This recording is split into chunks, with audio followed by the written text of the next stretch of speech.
Am I the a-hole for refusing to keep paying black tax even though my family is struggling? Yo, it's your boy Naj. I was scrolling through Reddit and I saw some interesting posts that I wanted to share and chat about and get your thoughts on. So there's this one post from Am I the a-hole?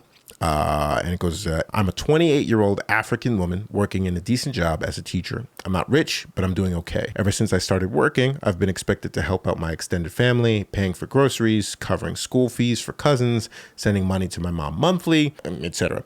In our culture, it's seen as a duty, what people call black tax. I understood this growing up. I've helped where I could, but lately it's become too much. My siblings now expect me to cover everything, and my mom doesn't say no to them. I'm expected to help with bills, car repairs, and now even a wedding contribution for my younger cousin's wedding. I finally said no more. I've started saving for my own life, therapy, travel, and a deposit for my own apartment. I told my family that I'm not a bank and they need to start standing on their own feet. I told my mom I will only help with the needs, and she cried. My aunt called me whitewashed. My brother said I've become selfish and forgotten where I came from. But I've spent years putting their needs first. I've missed opportunities, drained my savings, and lived paycheck to paycheck while they bought new phones and clothes. I still love them, but I'm tired of carrying everyone. Am I the a-hole for choosing myself? Long story short, nah. Now you good. To give you some context, the black tax, as I understand it, as a black guy, is essentially because we as a people, black people globally, have experienced oppression, discrimination, persecution for centuries, right? And have received no reparations for such actions. We all collectively understand this continual, perpetual struggle to fight and get above this thing holding us down. The moment that any one of us in particular is able to permeate the field or, find the gap in the fence and move on up, then it is that person's responsibility to lift everybody up. Now, mind you, that as a concept of in itself is not really all that bad. I honestly kind of ascribe to the idea that, if I'm eating, I'm good. I would like for the people around me to be eating and good. Not a bad thought. However, there's always a dark side to these kinds of things. The issue that we run into with the quote unquote black tax is that it does not account for the fact that in going and undergoing all of this continual trauma and pain and struggle, that coping mechanisms arise and coping mechanisms develop in the house, from siblings, from parents, from cousins, wherever the case may be. And those coping mechanisms look like extended trauma. And that extended trauma bleeds out into how they raise their kids, how siblings grow up with one another, how everybody treats each other in the household.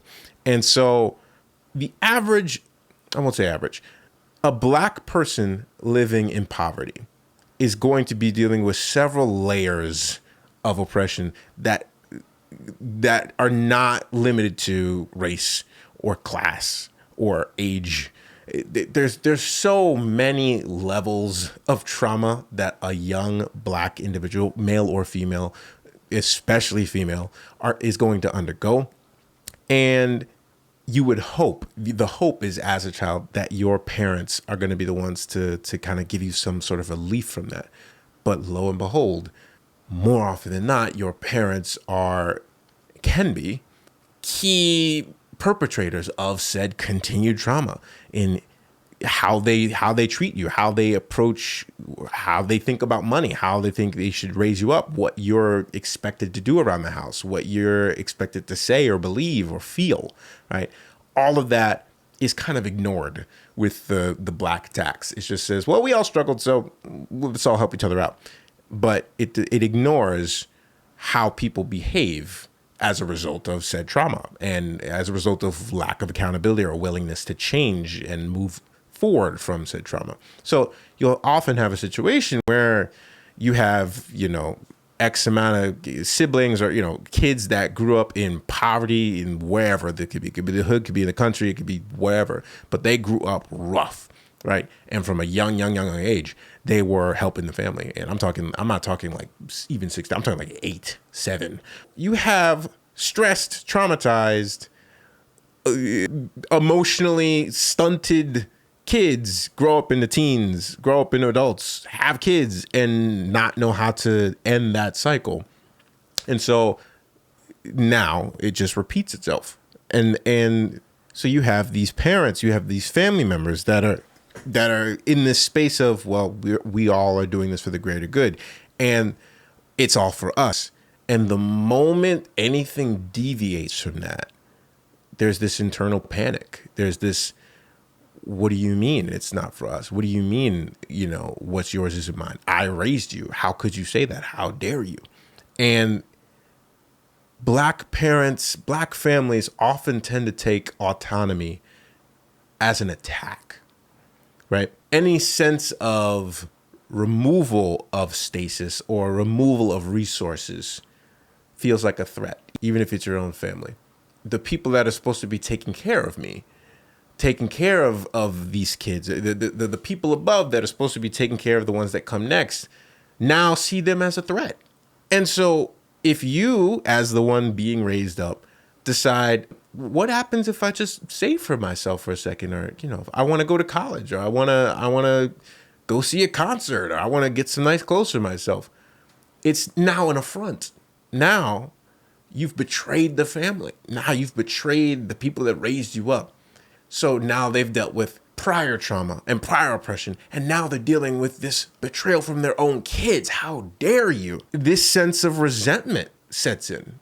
Why do you get to, think about yourself when I didn't? And if it's so backwards, you had kids, hopefully, so that they could do better than you. And the whole idea of the black tax in and of itself is, okay, raise them up so we can all eat. But when you're actively sabotaging your kids' future by making sure that anything they do for the sake of autonomy is negated by your quote unquote needs, even though they're wants and desires and it's fear that continually pulls them down, your quote unquote needs are actively causing them to stay stagnant and not be able to move up. If they can't afford to live for themselves, how are they going to be able to afford you? And it's an unfortunate effect of generational trauma. But the black tax looks like guilt. The black tax looks like shame. The black tax is not just money. It's the moral obligation to pull us out of it. What do you mean you? That's not a thing. You don't exist. We exist, right? And don't get me wrong. I'm not saying you should be 100% selfish and just say, I got mine, I'm good. It's imperative that if you're going to raise everybody up, you need to make sure you're good. If an airplane is falling out of the sky, they tell you, put your mask on first so you can help the other people. It's like, again, you don't exist. You exist to serve me and help me heal my trauma.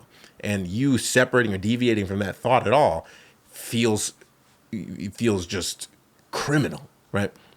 So no, I don't think that she's the a-hole at all. I think she's brave, especially because it's a hard thing to overcome. It really is. But you have to set your own boundaries. Boundaries are a thing when they feel hurt. And that's a thought that they're very uncomfortable with. So in order for them to get comfortable with it, you have to make them. You have to be stern. You have to be consistent, and you have to take care of yourself in that way, because unfortunately they were not able to give you that that ability or capacity. They didn't have the capacity to do that for you when you were growing up. So you setting it for yourself feels foreign. Let me know what you think. I could be wrong. I could be crazy, but I just think that there's a level of autonomy that's required to enable everybody else around you to eat. And furthermore, if you have been continually abused and traumatized by the people around you, maybe you deserve the right to choose. But that's neither here nor there. I don't know. Maybe that's too spicy. Who knows? But you let me know. Deuces.